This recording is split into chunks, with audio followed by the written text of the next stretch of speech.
I have everything. You don't think 2 hours will be good for us?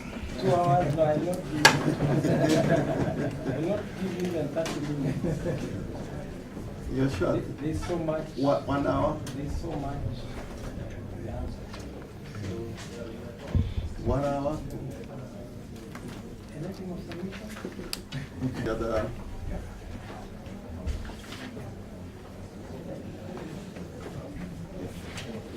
I leave a little time for my learned friends I have to deal with some of the authorities, so long as we fall within the time frame.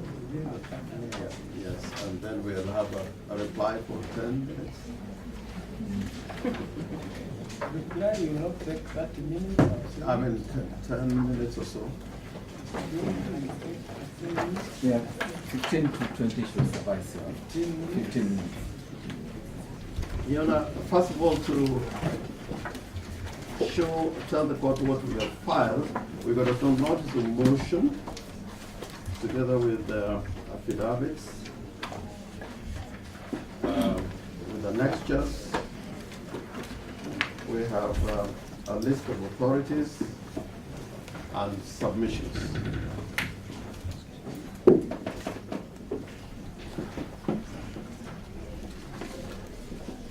You know, these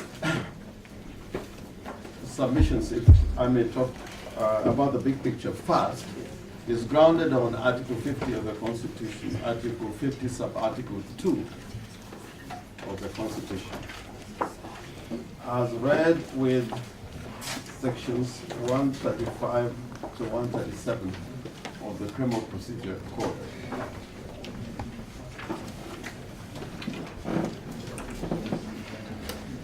And the first limb of this application is in respect of the requirement that no person shall be charged with an offense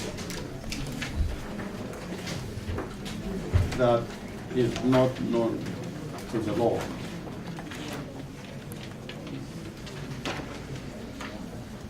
And in this regard, in relation to count 1, we are saying that count 1 as framed does not constitute an offense as known to the law.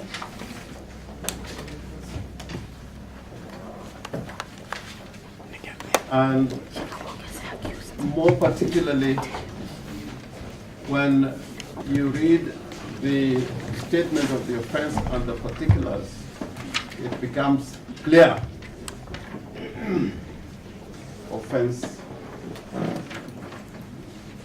known to the law are set out in the statement of the offense and the particulars. The Criminal Procedure Code requires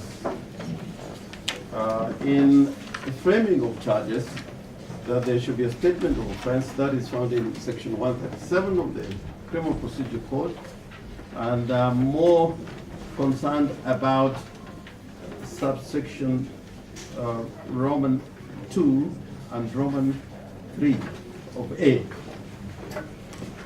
137A 2 and 3. And the other, I want to take you to the particulars of the charge of conspiracy are set out in the charge. And I invite the court to look at it. You'll find it clear that there is no offense known to the law as framed in the particulars. We have no problem with the statement of the offense that is properly borne out, but the statement, the particulars of offense do not disclose an offense as known to the law. And before I look at the statement of the offense and the particulars, the accused is charged under section 47A (3), as read with section 48 of the Anti-Corruption and Economic Crimes Act. Section 48 is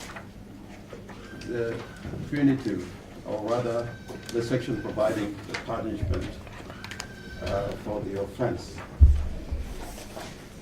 The Anti-Corruption and Economic Crimes Act defines corruption, and that is found in the Protection Clause, Section 2,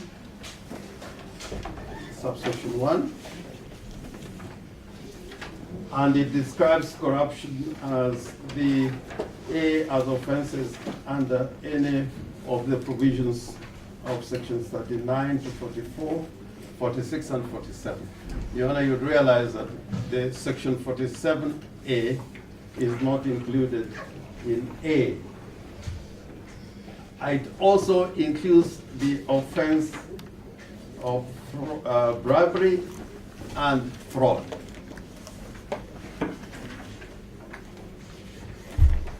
Your Honor, you would gather from the Anti-Corruption and Economic Crimes Act that the offense or crime known as fraud is not defined. But it is straight law that whatever the offense, however defined in any law, there must be specific provisions of the law contained in statute. And in this regard, the prosecution is relying on section 47A, subsection 3 of the Anti-Corruption and Economic Crimes Act. And section 47A, subsection 2 defines, states that a person who conspires, a person who attempts to commit an offense involving corruption or an economic crime is guilty of an offense. And 3, a person who conspires with another to commit an offense of corruption or economic crime is guilty of an offense. Now that section is disjunctive, that it's talking about the offense of corruption and economic crimes. So for purposes of the argument, we will assume that the prosecution has elected to charge the accused persons with the offense of corruption.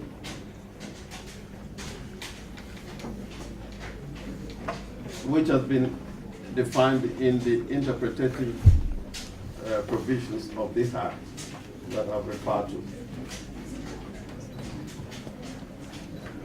But then, Your Honor, when it comes to the charge, which I may read out, the particulars of the offense, the vice states between 16 January 2014 and 25th January 2016 within the Nairobi City County in the Republic of Kenya jointly conspired to commit an offense of corruption, namely fraud leading to loss of funds in the sum of Kenya shillings 213,327,300 for services not rendered.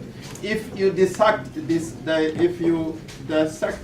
the various components of these particulars, then, Your Honor, you will find that the prosecution runs foul of various requirements of the law,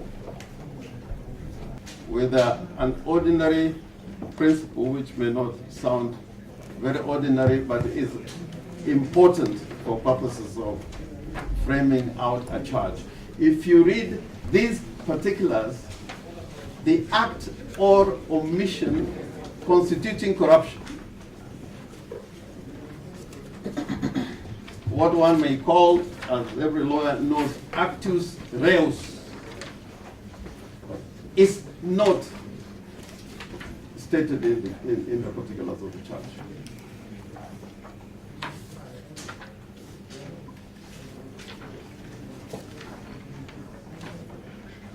What is the conduct or action which is the constituent element of the crime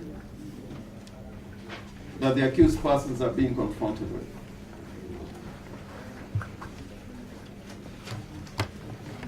What is the positive act which constituted fraud or corruption that the accused persons are being charged with.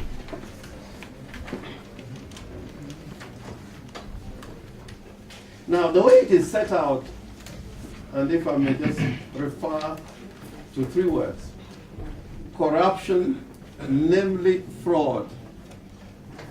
That is a tautology. It is a reiteration of the word or depiction of the offense, which is corruption. But in their understanding, corruption means fraud. That is not what should be contained in the particulars. The particulars should contain the act, the positive act, so that the accused person is put in a position where he knows what is it that he did, what is the omission in terms of the charge.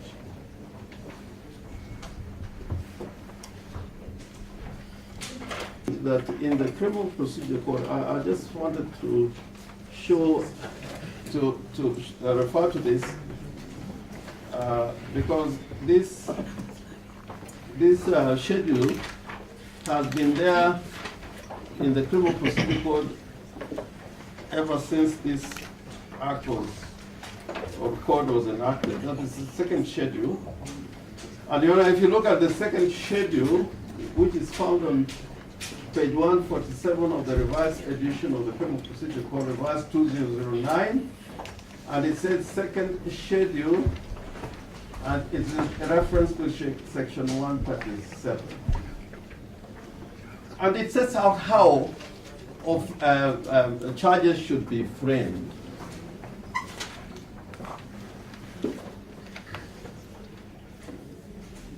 And you can take any number of these offenses, the format that is set out in the schedule.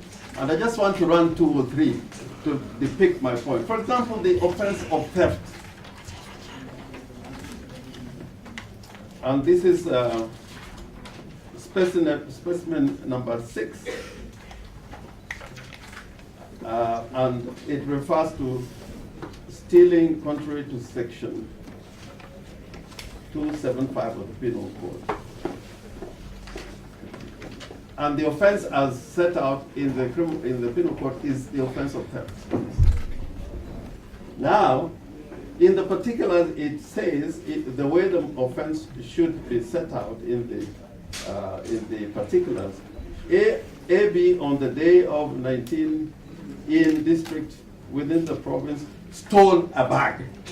There's the act, what the accused person did.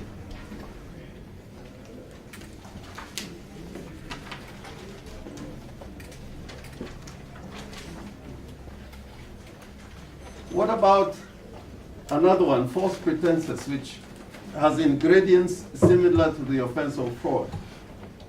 That's specimen number 12. Particulars of the offense. A on such day district within province with the intent to defraud obtained. So the act as reus with intent to defraud obtained. The next 13, conspiracy to defraud, which Your Honor would be keen to look at because the offense with which the accused person is charged is in relation to conspiracy. It sets out, the manner in which it should be crafted. It is number 13. A and C and D and so on such a date and a particular district conspire together with intent to defraud by means of an advertisement. So what is lacking in this particular charge and the particulars is the actus reus. What is it that the accused persons did? So that they are noticed. It is not enough just to say it was an act of corruption.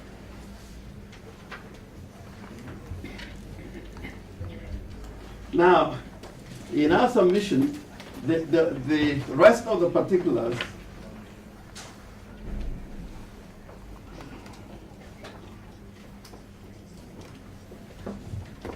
are basically consequences. They say, namely fraud leading to the loss, Now, it's like saying so-and-so murder leading to the death. If you look at the charge of murder, that is not what it requires. Once you charge somebody with murder, it follows that the person died. So what we are saying is saying that leading to a loss does not put the accused person on notice on what he did or she did in relation to the offense. Now, Your Honor, the difficulties then come if you read the relevant sections in the Economic Crimes and Corruption, the Corruption and Economic Crimes Act, because the offense should be as crafted in statute.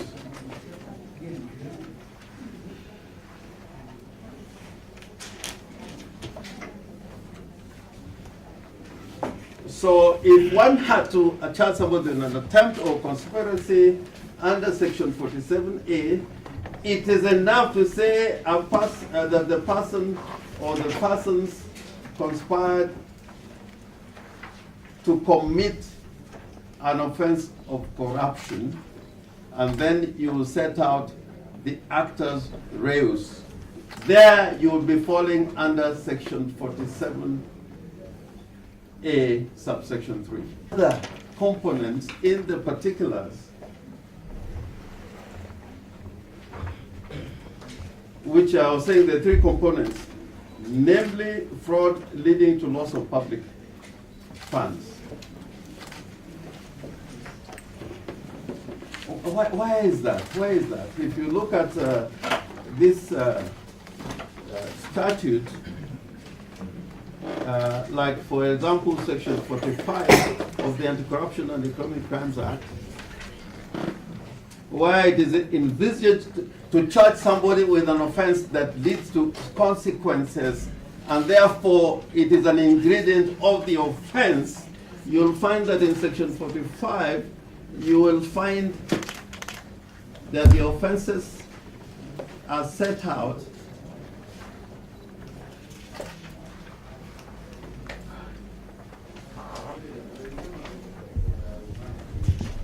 what the prosecution is trying to do.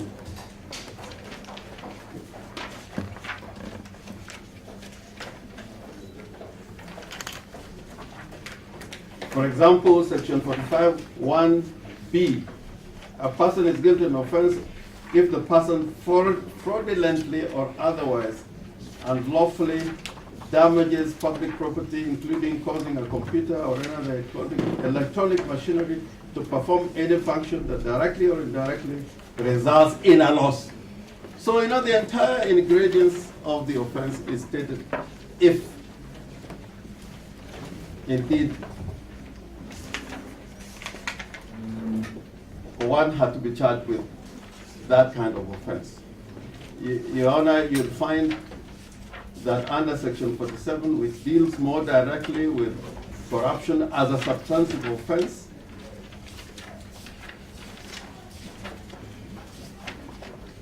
47(2), dealing with suspect property. For the purpose of this section, a person deals with property if the person holds, received, conceals, or uses the property or causes the property to be used. Receiving, conceals, all is set there.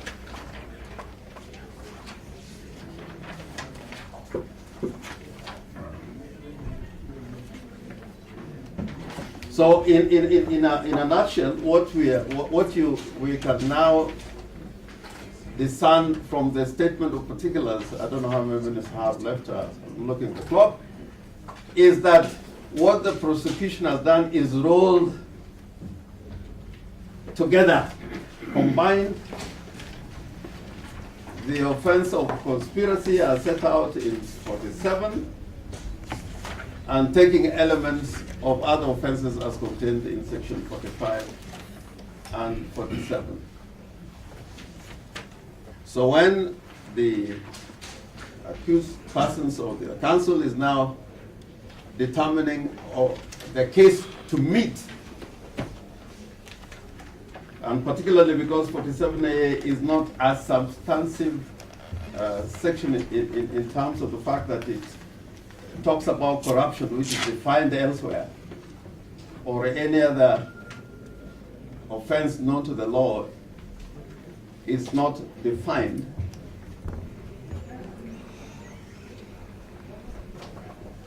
The accused person then is supposed to travel the long road to determine exactly under what provisions this particular charge comes under. And it is a submission then 45, 47, and 47A have all been rolled up together, making the offense now, as we submit, bad for duplicity.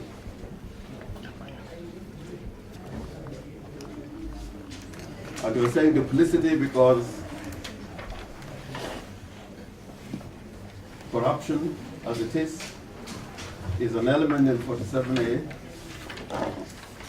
And if they want to charge with corruption, if it is fraud,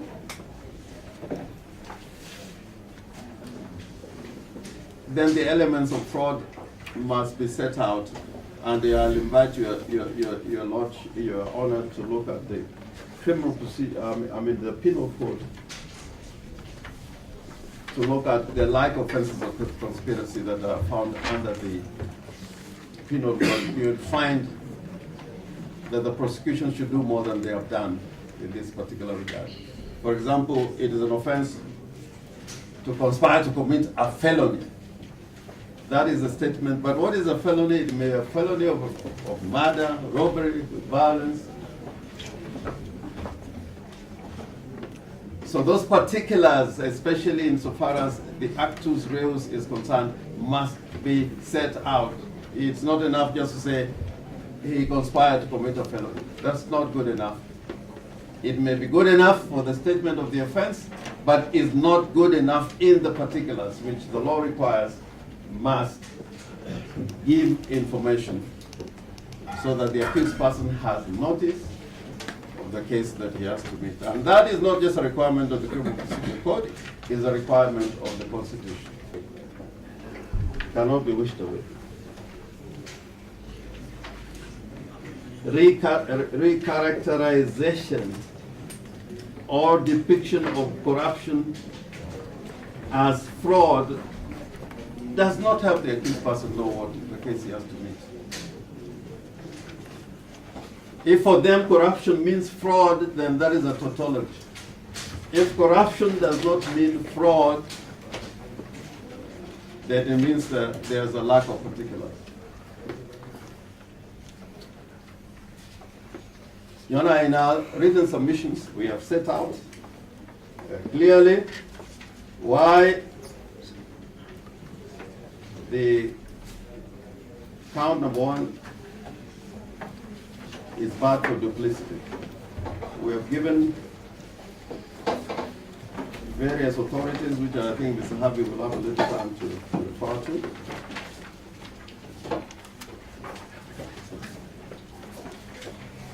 Yona, can I just be reminded of how long I have left? I don't want to. So far, you've taken 20 minutes. The other issue, and I think the authorities are so clear with the scene have set to demonstrate that the charge count number 1 is bad for duplicity. Now on joinder, we say this misjoinder, and when it comes to joinder, we are inviting your honor to look at section 135 and 136 of the Criminal Procedure Code, and maybe I should begin with 136 that says the following. The following persons may be joined in one charge or information and may be tried together. C, persons accused of more offenses than one of the same kind. Now, if I may stop there.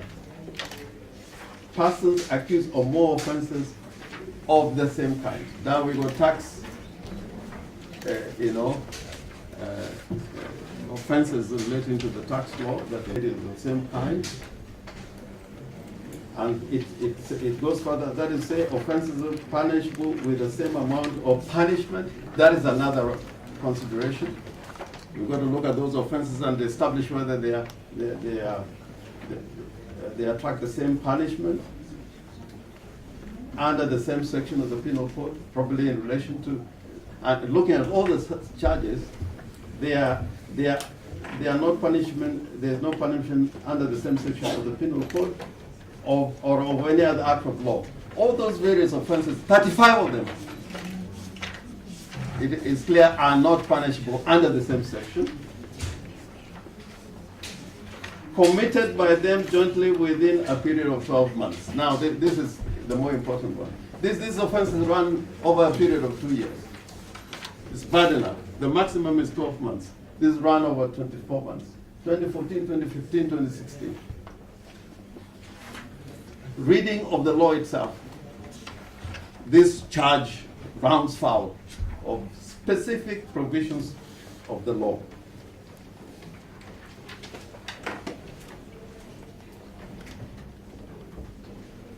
And then it says, D, persons accused of different offenses committed in the course of the same transaction. Now, that's why the charge of conspiracy is being brought here. It's being brought for a collateral purpose to create this nexus between one offense and the other. But Your Honor, they cannot be the same transaction. When somebody is charged with a tax offense, it cannot a similar transaction, because that's one has to answer whether tax was due and payable as an ingredient of that offense. Now, there's a multifarious offenses which are committed in different dates over a period of 2 years. They cannot be said to be on the same transaction.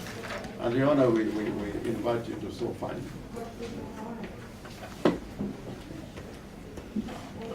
And then section 135, subsection 3, where it says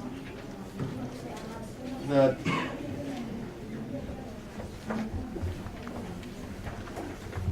there may be a desire to try the offense separately to avoid embarrassment. You know, this word embarrassment in the criminal law is never really there. In the civil in the civil law probably you can find it. But to subject, for example, each accused person to sit in court for 70, 80 days,